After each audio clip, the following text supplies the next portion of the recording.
Hi students! We've already covered so much material. We established ourselves in the Baroque period. We looked at the Italian Baroque, and this week we're going to be looking outside of the Italian peninsula. We're going to go over to Spain, and then we're going to go up to Flanders and look at Flemish Baroque, and then over to the Netherlands and look at the Dutch Baroque.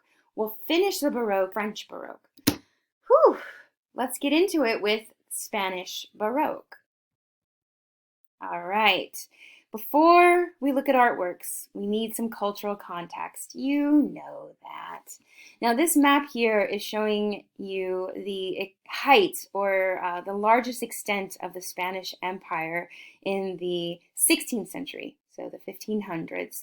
And what we see here is the country of Spain occupies and is in charge of more than just the area in Europe, but has significant amounts of territory around the globe. Now, these areas are utilized for power and money, raw materials are exported from these locations and brought around the world. Luxury items, people, yes, the Spanish are involved in the slave trade. And so when we think of Spain, we need to think of the larger empire. Now, in the time of the Baroque period, Spain has had several significant setbacks in this empire.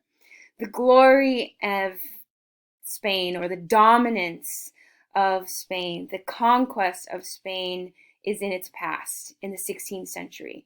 When we are here now in the Baroque, we are looking at a country that is struggling with maintaining its larger empire and its troubles with maintaining a cohesive government within its own borders in Europe.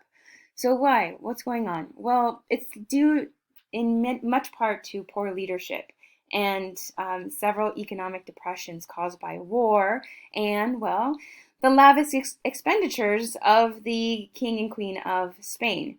There was what's the word? Uh, um, what's the buzzword I'm trying to think of? Not it's the unstable, insufficient, the unsustainable amount of taxes that were put onto the Spanish peasantry, and the dwindling of power outside of the empire was basically hemorrhaging money and support, and the king and queen of Spain were very much in line with a more medieval kind of feudal system of government, and this is causing a lot of division between the people in charge and the masses of the Spanish population who are living in abject poverty. Whew. If you want to know more about the Spanish Empire and its eventual collapse, you can always email me. There's lots of great resources I can send your way. Because we have such a limited time together, I cannot get into the pre-Columbian or pre-discovery by Columbus of the New World, and I can't get into all of the amazing indigenous tribes or the horrific massacre of the indigenous tribes in what we call the New World.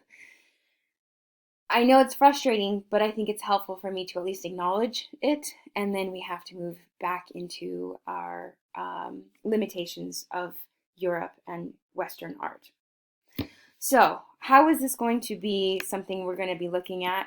Well, I need you to consider Spain and its territory in Europe, and that Spain, even in Europe, is not limited to this area of the Iberian Peninsula, that through marriage it has control over large portions of the Italian Peninsula and up here, this area of Northern Europe that includes an area called Flanders. If you were to look on a map today, there is no Flanders. It's modern day Belgium and northern France.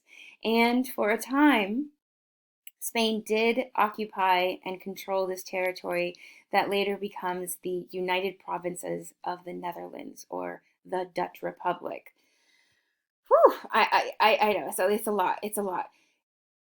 The connection here I will further clarify later in today's lecture.